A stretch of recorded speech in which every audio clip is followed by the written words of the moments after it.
네, 안녕하세요, 여러분. 이제 저는 오늘부터 중3 사회 내신 설명을 맡은 안세민 선생님이라고 하고요. 그래서 이제 중3 사회 기말범위 첫 단원은 3단원 경제생활과 선택이에요. 그래서 그 단원을 한번 같이 살펴보도록 하겠습니다. 일단 먼저 3단원 경제생활과 선택은 경제생활과 경제 문제부터 시작을 해요. 그래서 우리가 먼저 알아야 되는 건, 경제활동이 뭐냐부터 우리가 알아야 되는 겁니다. 그럼 경제활동의 의미는 뭔가? 사람이 살아가기 위해서는 여러 가지 재화나 서비스가 필요해요. 근데 거기서 말하는 재화는 음식, 옷, 컴퓨터 같이 인간의 필요와 욕구를 충족해주는 그런 구체적인 형태가 있는 물건을 우리가 재화라고 하고요. 그러니까 한마디로 우리가 현실에 있는 지금 당장 만질 수 있는 그런 구체적인 물건을 재화라고 하고, 반대로 서비스는 의사의 진료, 선생님의 수업, 가수의 공연 등과 같이 인간의 필요와 욕구를 충족해주는 그런 인간의 가치 있는 행위를 서비스라고 해요. 그래서 제가 지금 여러분을 가르치고 있는 것도 서비스의 일종인 거죠. 그럼 경제활동은 뭐냐면 재화나 서비스를 생산, 분배, 소비하는 모든 활동을 경제활동이라고 합니다. 그럼 경제활동은 지금 당장도 이루어지고 있는 거예요. 제가 여러분들을 가르치면서 서비스를 제공하고 있고, 여러분들은 제 서비스에 대한 비용을 지불을 하면서 경제활동을 지금 이렇게 이루어지고 있는 겁니다. 그래서 이렇게 우리의 일상생활은 매우 많은 경제활동으로 이루어져 있어요. 방금 전 저녁을 먹은 것도 경제활동의 일부인 거죠. 그래서 경제활동은 개인이 행복하게 살아갈 수 있는 기본적인 토대인 거예요. 그러면서도 사회적으로도 큰 이익이 되는 게 바로 경제활동입니다. 그래서 경제활동은 크게 세 가지로 분류 가능해요. 생산, 분배, 소비 세 가지로 분류가 됩니다. 먼저 생산은 사람들에게 필요한 재화나 서비스를 만들거나 그 가치를 높이는 활동이에요. 그래서 제가 하고 있는 건 지금 생산인 거죠. 제조뿐만 아니라 예를 들어 뭐 사탕을 이제 판다고 쳐요. 그럼 사탕을 제조하는 것도 생산을 하는 거지만 뭐 사탕을 가게로 운반을 하거나 아니면 사탕을 박스 안에다 보관을 해놓고 판매하는 것도 생산의 일부입니다.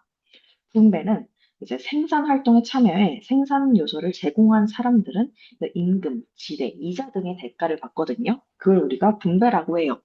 예를 들어 전 지금 서비스라는 이제 가르치기라는 생산 활동에 참여를 한 거예요. 그렇기 때문에 저는 임금이라는 대가를 받죠. 그런 식으로 이제 분배가 이루어집니다. 마지막으로 소비의 뜻은 이제 사람들이 이제 분배를 통해 얻은 소득으로 재화나 서비스를 구매하여 사용하는 활동을 소비라고 합니다. 그래서 이제 여러분들의 부모님이 분배를 통해 얻은 소득으로 재화나 서비스, 오늘 같은 경우에는 이제 수업이라는 서비스를 구매하여 사용하는 활동이 바로 소비인 거예요. 생산, 분배, 소비 활동은 이렇게 서로 긴밀히 연결되어 순환되는 활동입니다. 그래서 이제 우리가 합리적인 선택이 필요한 거예요. 왜냐하면 자원은 희소하거든요. 욕구는 끊임없이 느낍니다. 근데 그런 원한 욕구를 모두 충족하는 것은 불가능한 거죠. 왜냐하면 욕구를 충족하기 위해서 필요한 돈과 시간 등이 한정되어 있기 때문이에요. 예를 들어 제가 새 태블릿을 사고 싶어요. 근데 새 닌텐도 스위치2도 사고 싶은 거예요. 근데 제가 지금 돈이 100만 원이 있으면 닌텐도나 아니면 태블릿 둘 중에 하나는 포기해야 되는 이런 게 바로 이 자원의 희소성과 선택의 문제라는 겁니다. 자원의 희소성은 뭐냐면 인간의 욕구는 무한한데 이를 충족해 줄 수 있는 자원의 양이 상대적으로 부족한 현상을 우리가 자원의 희소성이라고 말해요. 희소성이 뭔 뜻이냐면, 희소성의 뜻은 다들 알죠? 부족한 게 희소성이에요. 근데 그런 희소성은 뭐 자원의 절대적인 양이 많고 적음이 아니에요. 그거에만 연결되는 게 아니고요. 인간의 욕구 정도에 따라도 달라지는 게 바로 희소성입니다. 희소성은 그만큼 자원의 가격을 결정하는 중요한 요인이거든요. 그래서 희소성이 큰 자원은 높은 가격에 거래되고, 희소성은 또한 변동이 가능한 자원입니다. 뭐 예를 들어 어떤 게 있냐면 자원이 많아도 희소할 수가 있는 거예요. 예를 들어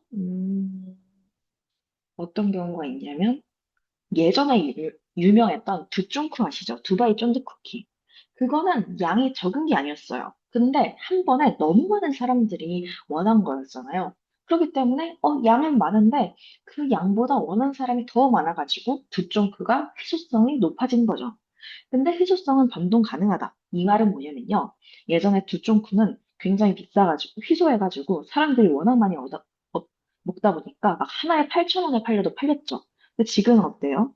그런 두쫑쿠에 대한 약간 인기가 떨어졌잖아요. 그렇기 때문에 요즘은 두쫑쿠를 그 낮은 가격인 5,000원에 팔아도 재고가 남아있는 것처럼 희소성은 변동 가능한 그런 가치인 겁니다. 그래서 지금 한 3달 전에 두쫑크의 가치와 비교를 했을 때 지금 두쫑크의 가치, 희소성은 낮아졌다고 볼 수 있는 겁니다. 그런 자원의 희소성 때문에 개인과 사회는 많은 선택의 문제에 직면을 해요. 뭐 학생의 경우를 생각해 볼게요. 용돈이 한정되어 있는 거예요. 그래서 지금 당장 떡볶이를 사 먹어야 되나? 아니면 새 샤프를 사야 되나? 고민을 하는 거죠. 정부도 예산이 한정되어 있어요. 근데 그 예산이 한정되어 있지만 투자는 해야 돼요. 그렇기 때문에 이 한정된 예산으로 기술을 개발해야 될지 아니면 복지 시설을 늘려야 될지를 그래서 고민을 하는 겁니다. 그렇기 때문에 그런 선택의 문제에서 나오는 게 바로 기회비용이에요. 선택의 상황에 직면했잖아요. 근데 어느 한 가지를 선택하면 나머지 대안은 포기해야 되죠. 그래서 여기서 나오는 기회비용이 뭔 뜻이냐? 어떤 것을 선택함으로써 포기하는 다른 선택이나 기회의 가치 등이 있죠. 그 중에서 가장 큰 게 바로 기회비용이에요. 사람마다 선호하는 것이 다르고 필요한 것도 다르기 때문에 이제 기회비용은 사람마다 다릅니다. 뭐 예를 들어 원장님이 있어요. 근데 원장님은 지금 당장 샤프가 고장난 상태예요. 그럼 원장님은 당연히 학용품을 사는 거에 대한 기회비용이 더 크겠죠. 그렇기 때문에 원장님은 학용품을 살 거예요. 근데 저 같은 경우에는 뭐 제가 만약에 저녁을 안 먹었다고 쳐봐요. 근데 저는 이미 태블릿 펜을 사용하고 있기 때문에 샤프가 필요 없는 거예요. 그러면 밥을 먹는데, 떡볶이를 사 먹는 데에 대한 기회비용이 더 크겠죠? 그렇기 때문에 저는 떡볶이를 사 먹겠죠. 이런 식으로 이제 사람마다 다른 겁니다. 그래서 이제 비용과 편익을 고려한 합리적 선택을 해야 되는 거예요. 우리는 후회 없는 선택을 해야 됩니다.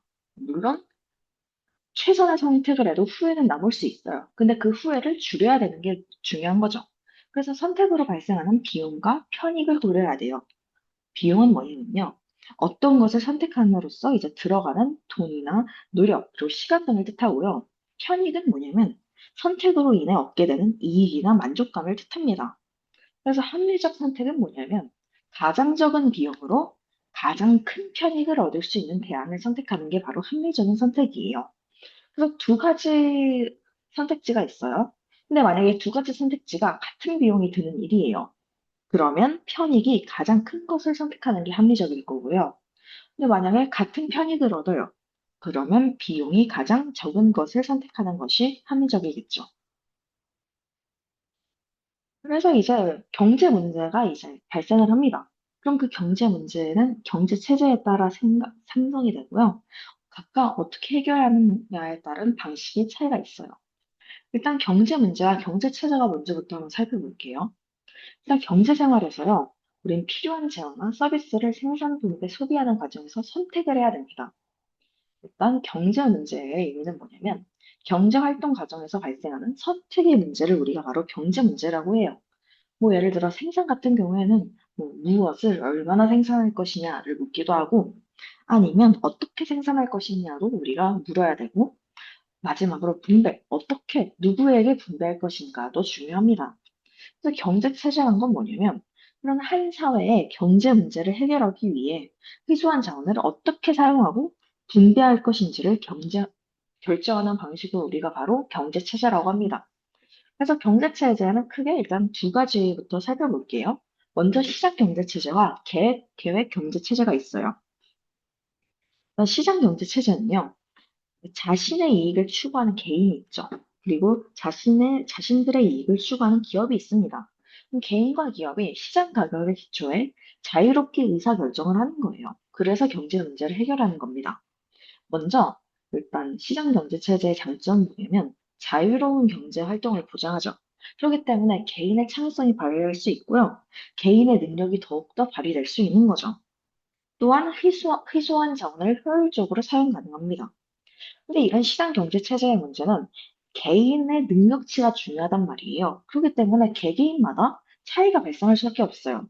그렇기 때문에 빈부격차가 발생 가능하다는 단점도 있고, 또한 지나치게 이익을 추구하는 과정에서 환경 오염이 심해질 수도 있는 거죠. 여러분, 그린벨트라고 들어보셨어요?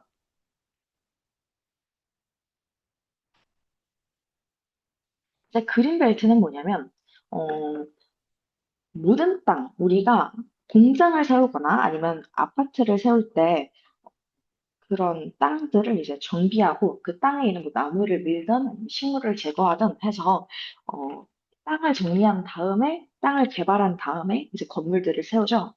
근데 지금 지구에 존재하는 모든 땅을 우리가 다 개발할 수 있는 건 아니에요. 환경 오염을 막기 위해서 우리는 그린벨트라는 땅을 지정을 해서 아, 다른 땅들은 괜찮은데 이 땅은 환경적 가치가 높다. 그러니까 개발하지 말라. 개발하면 환경 오염이 되니까 우리는 이 땅을 지켜야 된다라는 의미로 그린벨트를 세웠습니다. 하지만 시장 경제 체제는 이익을 중요시한단 말이에요. 그렇기 때문에 먼 미래의 환경 오염이냐 아니면 지금 당장의 땅 개발을 해서 얻을 이익이냐 해서 이익을 선택해서 그린벨트 땅을 뭐 해제해서 그 땅에다 개발을 하는 등 환경 오염이 심해질 수도 있는 거예요. 그 다음에 계획경제체제가 있죠. 계획경제체제는요, 국가가 경제활동에 대한 계획을 세워요. 그래서 이제 시장경제체제는 개개인, 그리고 사기업이 주도하는 경제체제라면 계획경제체제는 반대로 정부가 운영하는 체제라고 볼 수 있어요. 그래서 국가가 경제활동에 대한 계획을 세우고 개인과 기업에게 명령함으로써 경제 문제를 해결합니다. 그래서 계획 경제 체제 같은 경우에 장점은 국가 채택 주요 목적을 신속히 달성 가능한 거죠. 근데 단점도 있죠. 왜냐하면 시장 경제 체제는 개개인의 그런 창의성이 보장이 되잖아요. 정확히는 발휘할 수 있는 거죠. 근데 계획 경제 체제 같은 경우에는 정부가 시키는 대로 개인과 기업이 이제 활동을 해야 돼요. 그렇기 때문에 근로자의 근로 의욕이 저하될 수도 있고요. 또 개인의 창의적인 경제 활동이 제한될 수도 있어요. 뭐 예를 들어 제가 선생님을 하고 싶어요. 아, 근데 국가는 저보고 볼트를 조립하래요. 그럼 제 꿈에 맞는 일을 못 하는 거잖아요. 그런 식으로 경제활동, 이제 근로이욕이 저하될 수도 있는 겁니다. 그래서, 근데 이제 계획 경제 체제나 아니면 시장 경제 체제든 장점과 단점이 뚜렷하잖아요. 그래서 단점도 굉장히 크죠. 그렇기 때문에 현실 경제에서 뭐 시장 경제 체제, 계획 경제 체제를 둘 중에 하나만 선택하고 있는 나라는 거의 없어요. 그래서 대부분의 나라는 어떤 체제를 사용하냐면 시장 경제 체제와 계획 경제 체제의 특성이 혼합된 혼합 경제 체제를 채택을 합니다. 그래서 나라가 어느 정도 계획도 하되 개인과 기업의 자유도 보장을 하는 겁니다. 경제 사회에서 기업은 굉장히 큰 역할을 하거든요. 그래서 기업의 역할과 사회적 책임이 중요한 거죠. 그럼 시장 경제에서 기업은 어떤 역할을 하냐면요. 이거에 대해 알아보기 전에 먼저 기업의 의미부터 살펴볼게요. 기업은요, 생산 활동을 담당하는 경제 주체예요. 그래서 기업이 무엇을 어떻게 얼마나 생산할지를 결정을 하는 거죠. 또한 이제 뭐 노동, 토지, 자본 그런 거를 우리가 생산 요소라 하거든요. 생산 요소를 투입하여 재화나 서비스를 만들고 그걸 판매를 하는 거죠. 그래서 기업의 종류는 굉장히 다양해요. 뭐 사탕을 만드는 회사도 기업이고요. 아니면 뭐 큰 학원을 운영하는 그런 기업도 있는 거죠. 인강도 이제 기업의 형태로 운영되는 경우도 있습니다. 일상생활에서 필요한 대부분의 거래나 서비스는 그런 기업에서 생산을 하는 거예요. 그냥 기업의 역할은 크게 세 가지가 있어요. 첫 번째로 생산 활동이 있습니다. 왜 생산을 하겠어요? 이득을 얻기 위해서, 이윤을 얻기 위해서 생산을 하는 거죠. 그리고 더 많은 이윤을 위해서 좋은 품질과 재화와 서비스를 적은 비용을 들여 생산하려고 노력을 하죠. 그렇기 때문에 소비자는 다양하고 질 좋은 상품을 소비함으로써 만족할 수 있는 거죠. 그리고 고용과 소득도 창출을 해요. 이제 기업이 생산할 때 누가 필요하겠어요? 노동자가 필요합니다. 그렇기 때문에 생산 활동을 위해 각 가정이 제공하는 노동과 자본을 사용하는 거예요. 그래서 그런 가게들은 일자리와 소득을 얻게 되고요. 그리고 기업의 생산이 커질수록 노동자는 더 필요하겠죠. 그래서 기업의 생산이 확대될수록 사회 전체에 고용과 소득이 느는 효과가 발생해요. 그래서 국민의 생활 수준이 높아질 수 있습니다. 그래서 각 나라의 큰 대기업들은 나라 전체에 큰 영향을 미친다고 생각을 하면 돼요. 예를 들어 뭐 미국의 애플, 일본의 소니, 그리고 한국의 삼성 이런 나라들이 이제 나라에도 큰 기여를 하는 거죠. 그리고 세금 납부도 중요하죠. 대기업은 일단 기업들은요, 세금을 굉장히 많이 내요. 그렇기 때문에 정부의 세금을 납부해서 정부의 재정에도 기여를 하고요. 정부의 재정에도 기여를 하면 정부는 그 재정을 바탕으로 나라를 운영하는 거죠. 이 현대 사회에서 기업의 활동은 단순히 그 기업만 잘 먹고 잘 사는 게 아니에요. 개인의 경제적인 이득에도 이제 영향을 미치는 거고요. 삶의 질에도 영향을 주고 국민 경제의 발전에도 큰 영향을 미칩니다. 이렇게 기업은 기여하는 부분이 많죠. 그래서 사회적 책임도 크고요. 기업가 정신이란 것도 가져야 돼요. 그러면 이 사회적 책임이 뭐냐면요. 이제 오늘날 아까 전에 봤다시피 기업의 활동은 소비자와 근로자와 밀접하게 관계를 맺고 국가 경제 전반에 영향을 미치죠. 그래서 기업은 단순한 이윤 추구만 하면 안 됩니다. 네, 사회에 대한 책임을 함께 짊어져야 한다는 그런 사회적 책임에 대한 관심이 높아지고 있는 거죠. 만약에 기업이 이윤 추구와 효율성만 중시를 해요. 그러면 이제 무분별하게 자원을 개발을 하고 환경을 파괴하고 노동을 착취하는 등과 같은 문제가 발생할 수도 있는 거죠. 이윤 추구만 해가지고 노동자 원래 최저시급이 10,000원인데 5,000원만 주고 부려먹는 거예요. 이런 건 옳지 않다라는 거죠. 그래서 기업은 이윤을 추구를 해도 법에 기반을 해서 활동해야 되는 거예요. 그리고 당연히 안전한 제품을 생산하고 소비자의 권리를 침해하지 않도록 노력해야 되고요. 그래서 이제 최근에 기업을 살펴보면 그런 교육, 문화, 사회복지 사업 등의 이제 지원에 사회 전체 복지 증진에 기여하는 기업들도 늘어나고 있는 거예요. 그래서 이제 틈틈이 보면 막 산불이 크게 났어요. 그럼 특정 기업이 그 지역에 돈을 막 몇억 기부했다. 이런 뉴스가 들려오죠. 아니면 특정 재단을 건설해서 이 병을 위해 이제 돈을 한 5억 정도 투자했다. 이런 식으로 말이 나오는 것도 다 이제 이런 복지 증진에 기여하는 기업의 이제 예시 중에 하나인 겁니다. 그래서 기업이 이런 사회적 책임을 수행했을 때 장점이 있어요. 당연히 소비자에게 이제 좋은 인식을 심어줄 수 있고요. 그리고 기업의 성장도 촉진합니다. 또한 사회적 책임을 수행하는 과정 속에서 그런 다른 경제 주체들과도 상호 발전적인 관계 형성이 가능해요. 그래서 우리가 기업에게 요구하는 건 기업가 정신이에요. 그러니까 기업이 계속 살아남으려면요. 지속적으로 이윤을 얻어야 되잖아요. 그리고 다른 기업들과의 경쟁에서도 살아남아야 돼요. 그러면 효율적으로 기업을 경영해야 되거든요. 우리가 그때 필요한 게 기업가 정신인 거예요. 기업가 정신은 뭐냐면 미래의 불확실성과 높은 위험 속에서도 주도적으로 기회를 잡고 혁신이나 창의성을 바탕으로 한 생산 활동을 통해 기업을 성장시키려는 도정 정신을 우리가 바로 기업가 정신이라고 합니다. 그래서 높은 위험 속에서 기회를 잡기 때문에 성공하면 오히려 많은 이윤을 얻을 수도 있거든요. 근데 반대로 실패하면 큰 손실을 입을 수도 있죠. 그렇기 때문에 기업이 필요한 건 뭐냐면요. 지금 사회는 너무나도 빠르게 변하고 있어요. 그렇기 때문에 그런 사회 환경에 유연하고 신속하게 대처할 수 있는 능력을 갖춰야 됩니다. 그래서 이제 우리가 경제 생활을 할 때 다 결국 돈에 관련된 거잖아요. 그래서 금융 생활의 중요성이 필요한 거예요. 먼저, 일단 경제 생활은 일생 동안 이루어지거든요. 그래서 생애 주기별로 경제 생활에 차이가 있습니다. 뭐 대부분의 사람은 비슷한 삶의 과정을 거쳐요.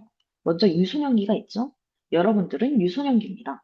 이건 뭐냐면요. 경제적으로 자립하는 게 어려워 부모의 소득에 의존해서 소비 활동을 하는 시기인 거죠. 그래서 여러분들이 밥을 먹든 아니면 이제 뭐 간식을 먹던 이런 것도 다 부모님 용돈 받아서 하죠. 그런 걸 우리가 유소년기 이제 시기에 어, 경제 생활이라고 볼 수 있고요. 그리고 이제 청년기는 어떤 세대냐면 취업과 함께 소득이 발생하는 시기예요. 그래서 이때는 소득과 소비가 모두 적은 편이죠. 그래서 뭐 저는 청년기에 속한다고 볼 수 있겠네요. 왜냐면 전 중장년기는 아니잖아요. 그 다음으로 있는 게 중장년기죠. 중장년기는 여러분 학생들 어머니 아버지 세대라고 생각을 하시면 됩니다. 이때는 소득이 가장 크게 는 시기이기도 해요. 근데 반대로 자녀 교육, 네, 여러분들이 지금 수업 듣고 있는 거예요. 그리고 집도 마련해야 되죠. 그리고 이제 은퇴 계획도 세워야 돼요. 왜냐하면 뭐 10년, 20년 뒤에 은퇴할 수도 있으니까요. 그래서 그런 계획 수입 등에 의한 소비도 늘어나는 시기 중 하나예요. 그리고 이제 여러분들의 할머니, 할아버지 세대가 바로 노년기입니다. 다들 직장에서 은퇴하셨을 거예요, 보통. 그래서 소득이 크게 줄어들기 때문에 노후 대비 자금이나 연금으로 보통 생활을 합니다. 그래서 그 생애 주기란 건 시간 흐름에 따라 개인이나 가족의 삶이 어떻게 변화하는지를 몇 단계로 나타낸 거예요. 그래서 이제 생애 주기, 우리가 경제 생활에서 생애 주기는 이렇게 크게 네 가지로 나눕니다. 네 단계로 나뉘어요. 그리고 생애 주기에 따라 이제 경제 생활의 모습도 다르게 나타나는 걸 확인할 수 있죠. 그래서 생애 주기에 따른 재무 계획을 수립을 해야 돼요. 왜냐하면 뭐 미래에 예상되는 지출도 있겠죠.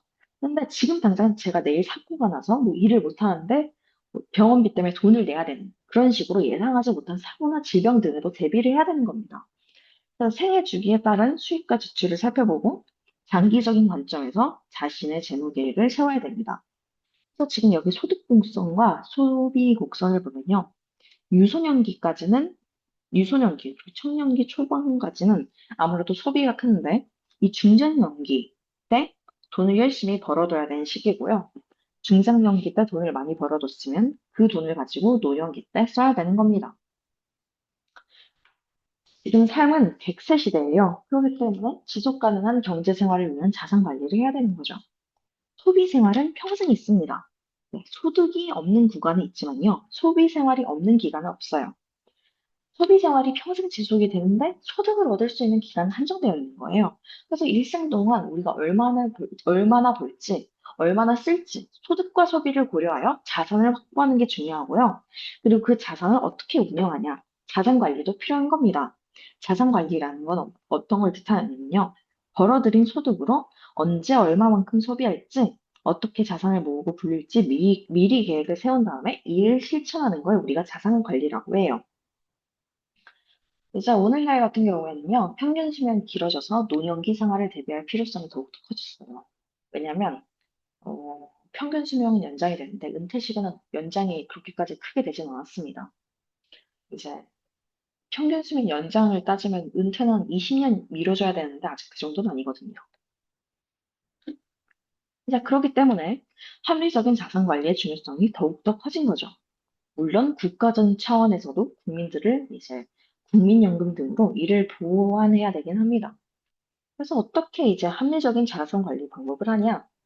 일단 소득 중 남은 저축을 현금으로 보유하거나 아니면 여러 형태로 투자할 수 있어요. 그래서 우리가 어떤 목적을 가지고 자산 관리를 할지를 잘 살펴봐야 돼요. 일단 수익성, 안정성, 유동성을 고려해야 됩니다. 수익성은 뭐냐면 투자를 통해 수익을 얻을 수 있는 정도를 뜻하고요. 안정성은 투자한 원금이 손실되지 않고 보장되는 정도를 뜻해요. 유동성은 필요할 때 쉽고 빠르게 현금으로 전환할 수 있는 정도를 뜻합니다. 뭐 예금, 적금, 예금과 적금 같은 경우는요, 어, 저축을 하는 거죠. 우리가 은행에다가 돈을 맡기면서 이제 저축을 하는 겁니다. 그래서 그 은행이 망하지 않는 이상 안정성은 굉장히 높아요. 대신 수익성은 낮죠. 지금 당장 여러분들이 나중에 뭐 은행 어플을 확인해 보면, 어, 이제 뭐 이자를 통해 우리가 돈을 얻는데 이자가 높아봤자 보통 한 3%, 4%이 정도 되거든요. 다만 주식은 수익성이 굉장히 높습니다. 뭐 어떤 사람들은 1,000만 원을 가지고 1억을 만들기도 해요. 다만 안전성이 낮습니다. 왜냐면 어떤 사람이 1,000만 원을 가지고 억을 만들면 어떤 사람은 1억을 가지고 1,000만 원을 만들거든요. 1억에서 1,000만 원이 된 거예요. 9천만 원을 잃을 수도 있는 게 바로 주식입니다. 그래서 그 자산의 특성을 잘 고려를 하면서 적절한 자산 관리 방법을 선택해야 되고요. 무엇보다 제일 중요한 거는 지출을 체계적으로 관리해 뭐 불필요한 낭비를 줄이는 거죠. 그래서 이런 지속 가능한 경제 생활을 위해 또 우리가 관리를 해야 되는 게 신용이에요. 신용은 뭐냐면 개인의 지불 능력에 대한 사회적 평가를 우리가 신용이라고 합니다. 그래서 나중에 우리가 대가를 지불할 것을 약속하고 현재 상품을 이용하거나 돈을 빌릴 수 있는 능력을 뜻해요. 뭐 예를 들어 아, 내가 지금 300만 원이 필요해서 300만 원을 빌릴게. 근데 대신 다음 달에 330만 원으로 갚을게. 이런 식으로 신용이 있으면 돈을 빌릴 수 있는 겁니다. 근데 현대사회는 신용사회라 불릴 만큼 신용을 바탕으로 한 이제 경제활동이 엄청 활발해요. 우리가 지금 쓰고 있는, 뭐 어머님들이 쓰고 있는 카드 중에 하나가 신용카드라고 있을 거예요. 이런 식으로 당장 현금이 존재하지 않더라도, 아, 내가 다음 달에 이 돈을 지불할 수 있는 능력이 있어. 그런 신용을 활용해서 물건을 구매하거나, 뭐 생활에 필요한 각종 서비스를 제공받을 수 있는 거죠. 근데 이제 신용 관리의 중요성은 굉장히 크다. 왜냐하면 신용을 이용하잖아요. 그럼 미래의 소득을 앞당겨서 활용할 수 있죠. 근데 만약에 현재의 소득보다 더 많은 소비를 하면 미래의 경제 생활에 큰 부담이 될 수 있겠죠? 뭐 예를 들어 제가 다음 달에 100만 원을 벌어요. 근데 지금 막 150만 원 써버려요. 그럼 다음 달은 어떻게 되냐? 50만 원이라는 빚이 생기잖아요. 이렇게 미래의 경제 생활에도 큰 부담이 생길 수 있기 때문에 신용 관리를 잘 해야 되는 겁니다. 그래서 미래의 경제 생활에도 큰 부담이 될 수 있는 거예요. 그래서 신용도가 떨어지면 어떤 일이 생기냐면요. 뭐 앞으로 신용을 이용하지 못하는 일도 있고요. 뭐 이용하더라도 다른 사람들보다 더 높은 이자를 지불해야 돼요. 뭐 예를 들어, 뭐 예전에는 10%의 이자로 돈을 빌릴 수 있다면, 신용이 떨어진 사람들은 20%의 이자로 돈을 빌려야 돼요. 그리고 신용카드가 발급 제한이 될 수도 있고요. 대출이 거절당할 수 있고, 신용도가 너무 낮으면 취업에도 제한이 가요. 그래서 그런 불이익을 받을 수 있고, 당연히 개인적으로도 큰 손실이죠. 근데 신용도가 떨어진 사람이 많잖아요? 그럼 국가의 경제 성장에도 장애 요인으로 작용하거든요. 그래서 그런 우려도 존재하는 거죠. 그러면 합리적인 경제 생활을 위해 신용을 어떻게 관리를 해야 되냐면, 당연히 소득을 초과하는 소비는 자제해야 되겠죠. 그리고 현재와 이제 미래의 소득과 그리고 지불 능력을 고려하여 충분히 갚을 범위 내에서 신용을 이용해야 되는 겁니다. 그리고 돈을 갚기로 하거나 뭐 상품 대금을 지불하기로 한 약속 있죠. 그런 건 반드시 지켜야 돼요. 그래서 높은 신용도를 유지할 수 있도록 해야 됩니다. 자, 오늘 수업은 여기까지 하고 이제 그 다음 페이지를 넘어가 보면요. 이렇게 제가 열 문제를 준비했어요. 네, 그래서 지금 열 문제를 지금 풀어주시면 되고요.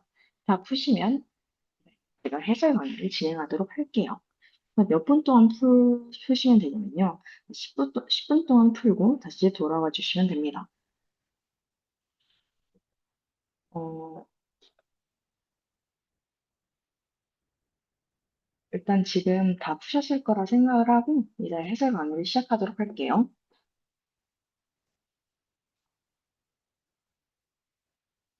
먼저 1번부터 보겠습니다. 다음 사례 중 생산활동으로 보기 가장 적절한 것은 고르라고 하죠.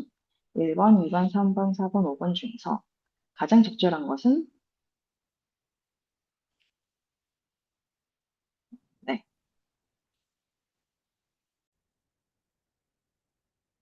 네. 1번의 정답은 3번이라고 할 수 있습니다. 뭐 학생이 용돈으로 간식 사 먹는 거 소비죠. 회사원이 일한 대가로 임금을 받는 거 분배입니다. 수확한 농산물을 창고에 보관해 가치를 유지한다. 네. 보관하는 것도 저희가 생산활동의 일부라고 했잖아요. 그래서 3번은 생산이라고 할 수 있고요. 4번 소비자가 병원에서 진료를 받고 진료비를 낸다. 이건 소비예요. 그리고 토지를 빌려주고 지대를 받는다. 이건 분배죠. 그래서 3번이 정답이 됩니다. 네, 2번 재화와 서비스에 대한 설명으로 옳은 것은 2번의 정답은 3번입니다. 재화는 인간의 욕구를 충족하지만 서비스는 경제활동에 포함되지 않는다. 네, 서비스도 인간의 욕구를 충족하거든요. 그래서 서비스도 경제활동에 포함이 돼요. 2번, 서비스는 구체적인 형태가 있는 물건을 뜻한다. 아니죠. 구체적인 형태가 있는 물건은 재화예요. 의사의 진료, 선생님의 수업은 형태가 없지만 인간의 욕구를 충족하는 서비스다. 네, 맞는 선지죠. 4번, 컴퓨터, 음식, 웃음 모두 재화에 해당됩니다. 재화와 서비스는 소비뿐만 아니라 생산, 그리고 분배에도 관련이 있어요. 3번이 정답입니다. 네, 3번의 정답은 얘도 3번이에요. 1번. 네. 희소성은 자원의 절대량으로 결정되지 않는다고 했죠. 인간의 욕구와 비교되는 게 바로 희소성입니다. 2번. 인간의 욕구가 줄어들어도 희소성은 변하지 않는다. 아니죠. 희소성은 변동 가능해요.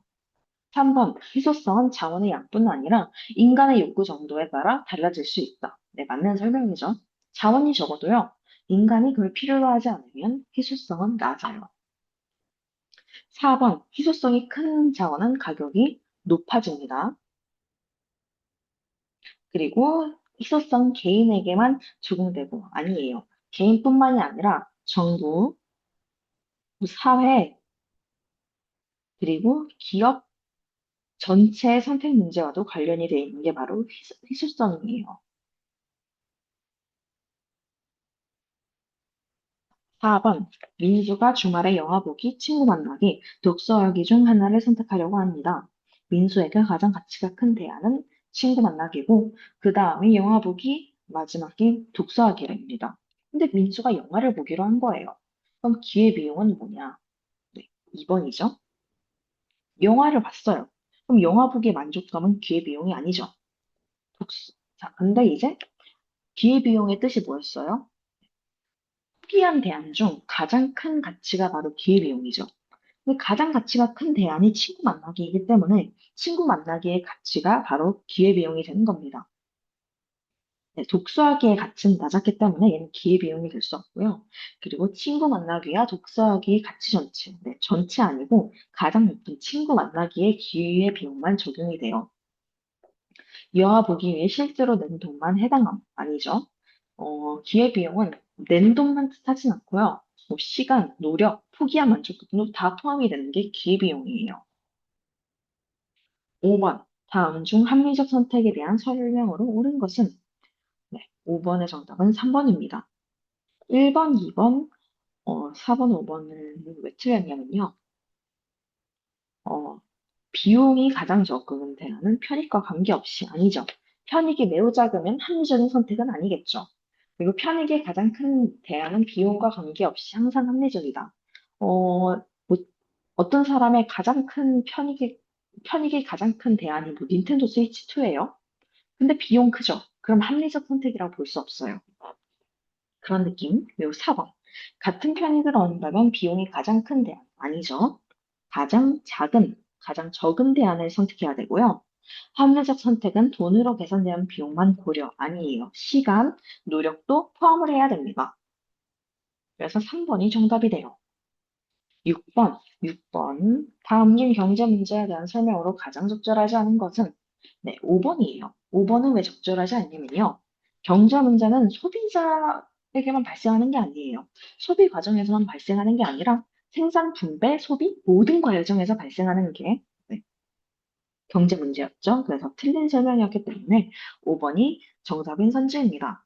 7번. 시장 경제 체제와 계획 경제 체제에 대한 설명으로 옳은 것은?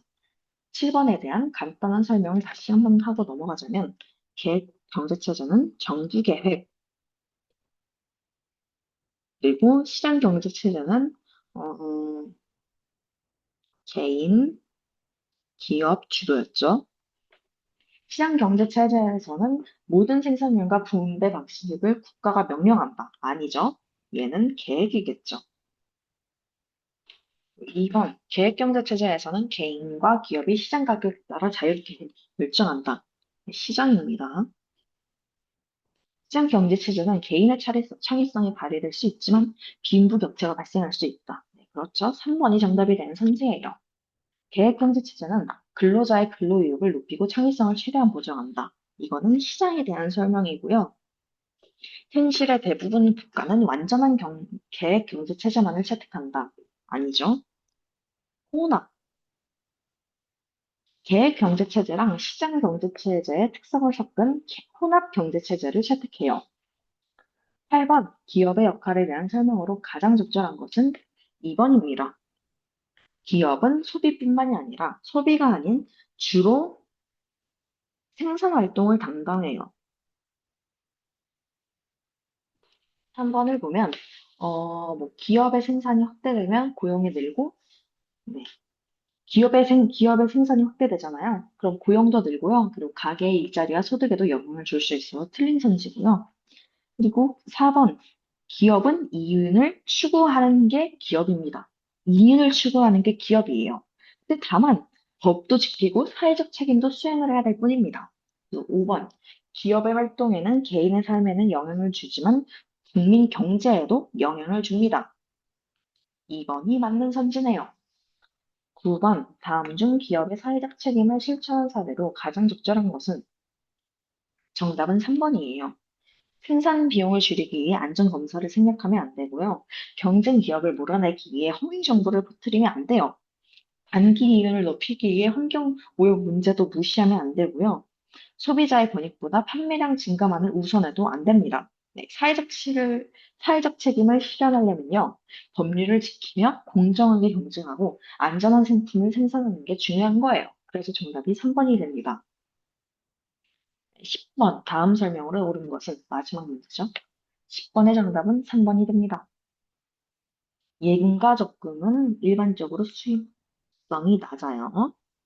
그리고 안정성이 높아요. 주식은 일반적으로 안정성이 낮고요. 수익성이 높아요. 네, 유동성은 필요할 때 쉽고 빠르게 현금으로 바꿀 수 있는 정도를 말합니다.